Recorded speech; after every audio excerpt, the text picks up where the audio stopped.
Hello दोस्तों, राधे राधे। ज्योति mytho fact में आपका स्वागत है। आप तो जानते ही होंगे कि 22 जुलाई से श्रावण सोमवार लगे हैं और 19 अगस्त तक चलेंगे। 5 सावन सोमवार है, जिसमें आखिरी सोमवार में रक्षाबंधन है। आपको श्रावण सोमवार की हार्दिक शुभकामनाएं। आइए जानते हैं कि श्रावण सोमवार में व्रत पूजा विधि कैसे करें, जिससे आपको पूरा लाभ मिल सके। आइए जानते हैं। कुछ लोग शिव जी पर जल, बेलपत्र, धतूरा, चावल आदि सभी कुछ चढ़ा देते हैं, पर मंदिर से कुछ लाना भूल जाते हैं। दोस्तों, शिवलिंग पर जो कुछ भी चढ़ाया जाता है वह जागृत हो जाता है, चैतन्य हो जाता है। दोस्तों, हमारे पूरे भारत में शिव जी के ज्यादा भक्त हैं और आपको तो पता है कि सावन के महीने में भोलेनाथ को प्रसन्न करने में सभी भक्त जुटे रहते हैं और उन्हें प्रसन्न करने के लिए यहाँ तक कावड़ की यात्रा भी प्रारंभ करते हैं। कावड़ यात्रा सबसे पहले भगवान परशुराम ने शुरू किया था। आज के समय में ज्ञान के अभाव के कारण भोलेनाथ की पूजा का पूरा फल नहीं मिल पाता है। पूजा करना ही पर्याप्त नहीं होता है, पूजा के नियम, संयम होना आवश्यक है। जिस प्रकार आप अपने घर में सत्यनारायण की पूजा करते हैं, तो बिना प्रसाद खाए आपको पूजा का फल नहीं मिलता है। वैसे ही शिवलिंग पर भांग, धतूरा, चावल, बेलपत्र आदि सब चढ़ाते हैं, तो इन सब का बाद में क्या करना चाहिए, चलिए जानते हैं। नंबर 1, बेलपत्र को चढ़ाने के बाद आप उसका पुनः उपयोग भी कर सकते हैं।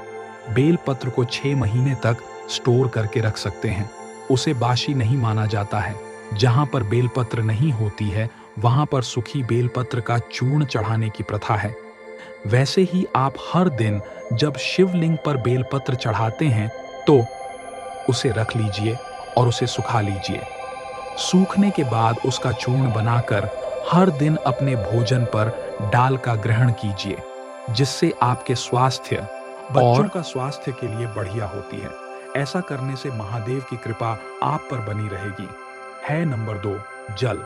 जब आप भगवान शिव का जल से अभिषेक करें, तो उस जल को किसी पत्र में इकट्ठा करके रख लें और पूरे सावन भर उसे जल से घर में छिड़काव करें। और जब घर में किसी का स्वास्थ्य ठीक ना हो, कुछ नेगेटिव एनर्जी हो, तो इस जल का छिड़काव करें। तुरंत लाभ होगा और इससे आपके घर का वास्तु दोष भी ठीक होगा। नंबर 3, जब शिवलिंग पर चावल चढ़ाए तो उसका क्या करें, चलिए जानते हैं। शिवलिंग पर चढ़ा चावल साक्षात अन्नपूर्णा होता है, तो उसे इकट्ठा कर अपने अन्य भंडार में रख दीजिए और जब भी चावल पकाए तो थोड़ा उसे भी डालकर पकाएं। इससे आपका तन, मन, धन सब कृत हो जाएगा। हमारे वेद पुराणों में लिखा है कि जैसा खाएगा अन्न वैसा रहेगा। मन तब तो साफ साफ शब्दों में कहे तो शिव का प्रसाद खाने से शिव की कृपा ही प्राप्त होती है। नंबर 3, हम लोग शिवलिंग पर धतूरा तो चढ़ाते हैं। धतूरा का फल और बेलपत्र चढ़ाने से भगवान शिव की पूजा पूर्ण नहीं होती है।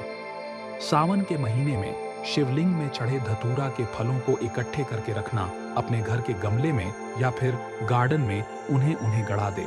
ऐसा करने से शुभ होता है। श्रवण के पवित्र महीने में कौन सी गलती नहीं करनी चाहिए जिससे शिव जी नाराज हों। नंबर 1, व्रत दौरान कुछ ऐसे फल न खाएं जिससे आपका व्रत भंग हो जाए।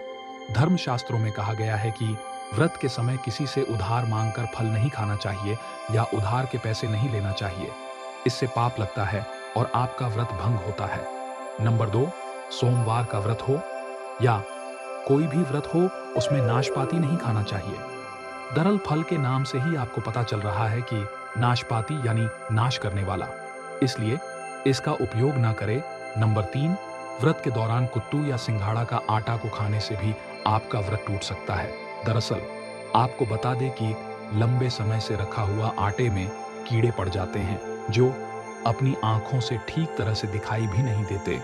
ऐसा आटा खाने से मांस के सेवन के बराबर होता है और इसको घोर पाप के बराबर माना गया, इसलिए इसका सेवन नहीं करना चाहिए। हमेशा ताज़ा आटा का सेवन करें।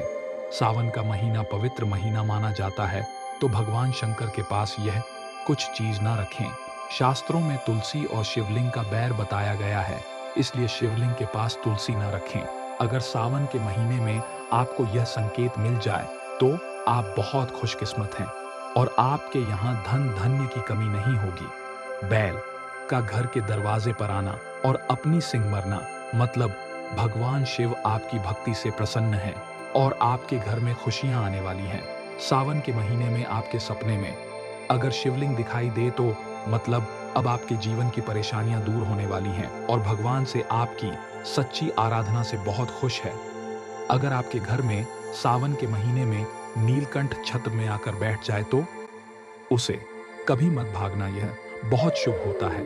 कहते हैं श्री राम ने इस पक्षी के दर्शन के बाद ही रावण से विजय प्राप्त की थी।